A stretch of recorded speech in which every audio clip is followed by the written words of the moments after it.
Assalamualaikum Siti Izzawati. Waalaikumsalam warahmatullahi wabarakatuh. Baik, apa kabarnya Siti Izzawati? Alhamdulillah, saya dan kru yang bertugas pada pagi ini dalam keadaan yang sihat dan juga ceria. Baik, Alhamdulillah. Tadi dua rakan segas mengkongsikan kurma ni sedap dimakan kalau cuma tu saja. Tapi diharap untuk Izzawati mengkongsikan masakan yang dapat kita ni cuba di petang ini nanti. Sebab kan Izzawati katanya tadi ketemu Aman yang dia akan dimasaknya di ujung petangan ni sekarang untuk resepi di petangan ni. Jadi mungkin dengan ada perkongsian daripada Siti Izzawati mengenai dengan buah kurma ni secara ringkasnya, jadi boleh menjadi hidangan untuk muammar di petang ini nanti. Silakan.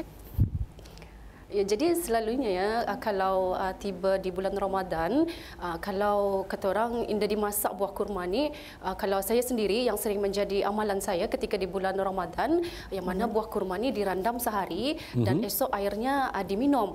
Tapi saya juga berkesempatan membuat pendekatan bersama dengan salah seorang guru yang bekas guru pendidikan, yang mana beliau telah pun pernah menunjuk cara yang mana daging rendang di bubuh dengan buah kurma. Jadi alhamdulillah ianya merasa sedap juga dan sudah pastinya buah kurma ni ada khasiatnya tersendiri. Okey, daging rendang.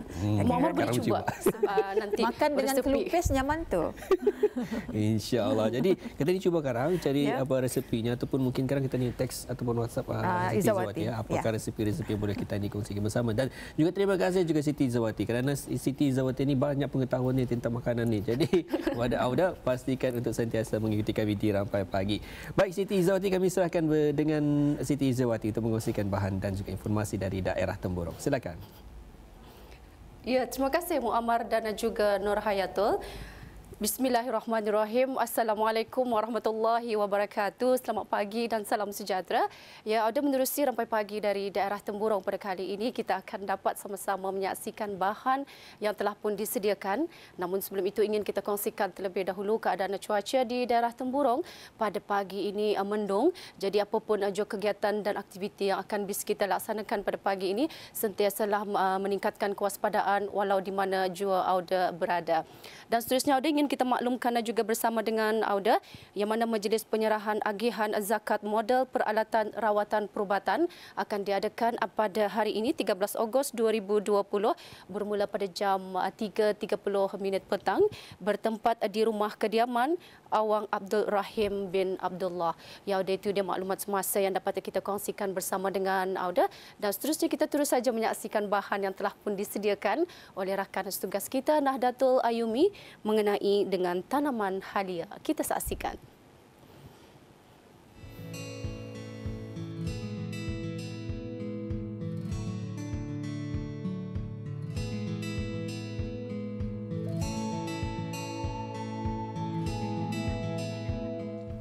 Tanaman halia merah kini sudah jarang ditemui kerana penggunaan semakin berkurangan.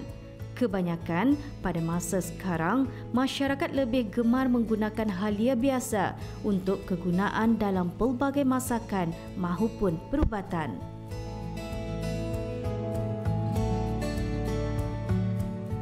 Namun halia merah juga mempunyai khasiat dan manfaatnya tersendiri. Ia mempunyai saiz umbisi yang lebih kecil, berwarna merah dan mempunyai bau yang lebih kuat berbanding halia biasa. Apa yang membezakannya berbanding halia biasa ialah rizomnya yang berwarna merah. Ia mempunyai isi kekuningan dan memang terasa lebih pedas.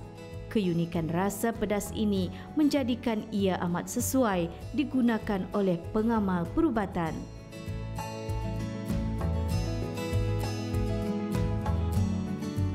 Dayang Sunah binti Tarudin berasal dari Kampung Ratai, sememangnya gemar di dalam bercucuk tanam.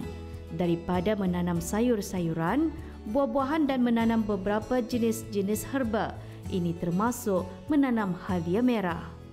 Lebih 7 tahun tanaman halia merah diusahakannya ini kerana menurutnya halia merah ini sering digunakannya untuk perasa dalam masakan.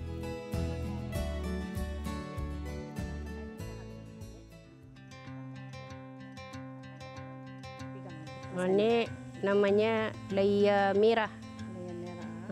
Laya merah ni gunanya macam orang dulu-dulunya pakai dengan memasak daging atau ayam. Selalunya kalau orang lapas macam nyedangan kalau dalam pantang orang banak, ia tini gunanya untuk mesop.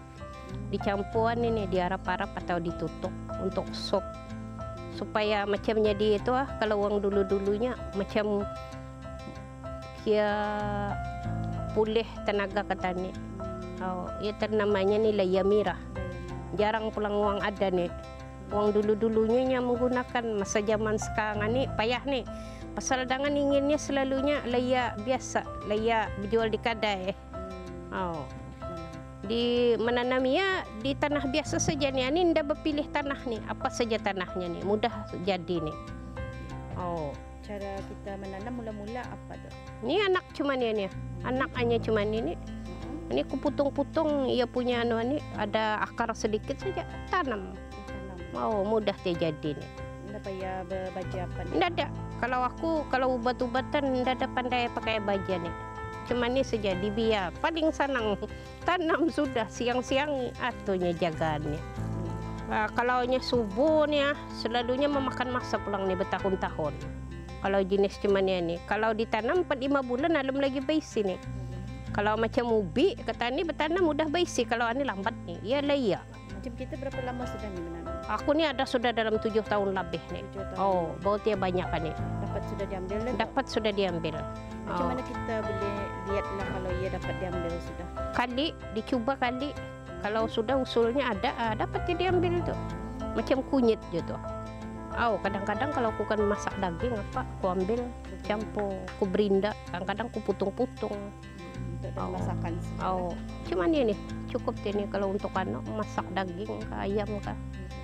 Tapi yang bisanya masak ayam tuha pakai ni. Kalau untuk sup lah. Kalau daging pun untuk sup dia jual ni cuma ni gunanya. Ndak aku tahu kalau aku kadang-kadang ingin ku yang kampung. Pasal kalau yang kampung ni ya nyaman bah. Kalau kunyit pun kalau memasak aku mana aku pakai kunyit nyedangan serbuk itu. Aku ingin kunyit rujina yang ku tanam sendiri.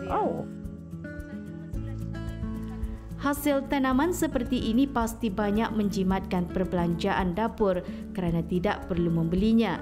Selain itu, menanam sendiri juga lebih selamat kerana tidak menggunakan racun serangga, berbahaya dan baja kimia.